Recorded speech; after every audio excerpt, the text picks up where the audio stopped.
আসসালামু আলাইকুম সবাইকে। আশা করি সবাই ভালো আছেন। আলহামদুলিল্লাহ আমি ভালো আছি।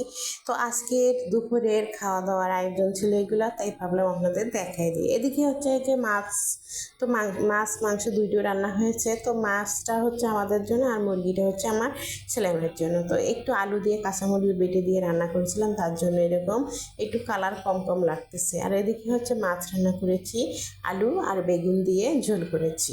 তো এটা ছিল আমাদের জন্য, মানে আমরা খাবো। আর মাছ মুরগিটা হচ্ছে ছেলে মেয়ের জন্য। তো এটা আমি আগে বলেছি, আবারও বললাম, আবার বলবেন যে এক কথা বারবার বলতেছে।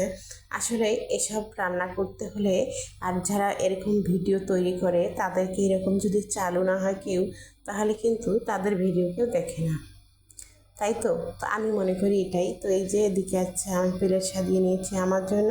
তো আমিও খাবো, ছেলেকেও খাওয়াই দিব। আজকে এক প্লেটে মা ছেলে দুজনেই খাবো। সেটা তো আর দেখাতে পারলাম না। আল্লাহ হাফেজ।